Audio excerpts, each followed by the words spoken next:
তোর হরি আমাকে শিল্পী বানাইছে, আমি গান কইর পারি নাকি? এটা গিটার কিন দেন, এটা গেঞ্জি ছিঁড়া গেঞ্জি কই লইছি, কি যে অভিনয় যা দেই। যাই দে শিল্পীক দাওয়াত দিছি। এ ভাই আইছেন? হ্যাঁ চলে আইছি ভাই। এই যে আপনাদের কত লোক বসে গেছে। সমস্যা নাই ভাই বসেন। এই তো ভাই চলে আইছি ভাই, চালাতে ব্যবস্থা নেই ভাই কি আর শর্ট পড়ছে এলেন পারেনি। ভাই, দর্শক তো গাদি হয়ে গেল। ভাই দর্শক গাদ দিয়ে আছে গান করে ফাড়ালো এক কয়া।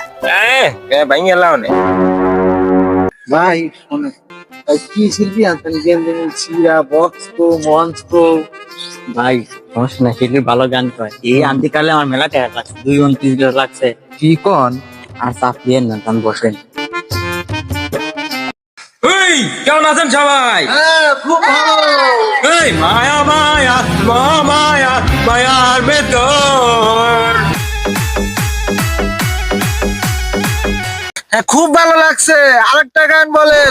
ওকে, গান বলতে সমস্যা নাই। গরু ঘর বানাইলা কি দিয়া, দরজা জানলা কিছুই নাই, কেমনে তোমায় দেখতে পাই গরু ঘর বানাইলা।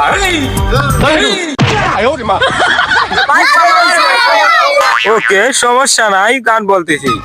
আসবার কালে আসলাম ঝাঁকা, যাইবার কালে যাবো একা, মাঝে মাঝে মনরে বলি, চোখ মিলা কি দেখলা। এই ভাই আপনি কি গান বলতেছেন? ছোট ছোট গান কিসের জন্য বলেন? গানই আমি পারি ছোট ছোট, আমি শিল্পী নাকি? ওই বাড়িতে চাপ দেয় বাপ মা, ওই তার জন্য আসি। 300 টাকা দিয়ে বাগান নিয়ে আসে, আবার এই বড় গান শুনি তাতে দিয়েছে। দিন ভিখারি আমি একজন, আশায় তার থাকি, শুভঙ্করের মা। এ তোমরা তো আমার থেকে ভালো গাইছো। সাহাবীরা বসেন সবাই। ও আমার মা বোনেরা, খালারা, বোনেরা সবাই, স্বামীর মনে কেউ কষ্ট দিয়েন না। জোরে বলেন ঠিক কিনা? রে শালা গান করতে করতে আবার ওয়াজ পায় লাইলো। এ শালা তো বন্ধ 10 শালা।